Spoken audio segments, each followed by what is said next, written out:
Biofor stimulace a diabetes. Diabetes neboli cukrovka je civilizační onemocnění a postihuje značnou část populace.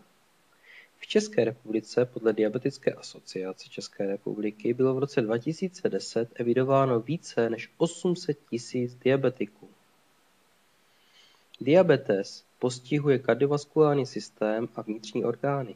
Nejvíce postižené jsou ledviny, je to srdíčko, je to zrak, vznikem glaukomu a je to nervový systém. Diabetici mají takzvanou diabetickou neuropatii. Všechno tady tyto postižení jsou způsobeny jedním jediným. A to tím, že vzdálenost mezi buňkami a krevními kapilárami narůstá. Zhoršuje se difuze, zhoršuje se okysličení buněk, živiny nejdou do buněk a buňky odumírají, pokud vzdálenost přesáhne více než 200 mikrometrů. Biofor stimulace nabízí účinné řešení a pomoc. Když se podíváme na buňku, tak biofor stimulace působí na buňky. Můžeme si to představit tak, že energie, kterou biofor stimulace vydává, prochází buňkou a buňka si vezme tu část, kterou potřebuje. Pro podrobnější vysvětlení doporučujeme zhlédnout video biofor stimulace a buňka. Celkové působení na lidský organismus se projevuje následovně. Zvyšuje se využitelnost kyslíku v buňkách a tělních tekutinách.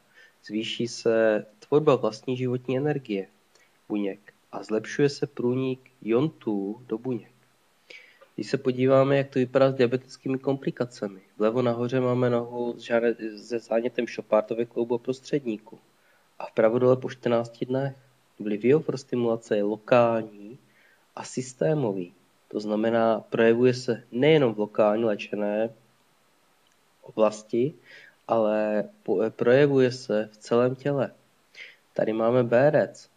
Vlevo zase vidíme nahoře fotku velkého zánětu perci, rozdíl po 8 dnech, kdy byla biofor stimulace aplikována 2krát denně. Na následujícím snímku uvidíme opět diabetickou nohu v poměrně špatném stavu. Po 18 dnech bylo schopné tuto nohu zachránit. Tady vidíme nekrózu kosti patní.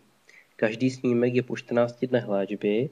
A když srovnáme fotku vlevo nahoře a vpravo dole, tak vidíme, že vpravo dole se nám nádherným způsobem zregenerovala kůže a celá rana se zatáhla. Dokonce i diabetickou gangrénu pomocí biofor stimulace byli schopni zachránit. Tady tyto výsledky jsou velmi dobré a bylo by dobré, aby se všichni dozvěděli. Biofor stimulace se používá pro léčbu popálenin a jizev. Pokud vás zaujalo toto video, s důvěrou se obraťte na člověka, kterého najdete dole v popisu pod videem.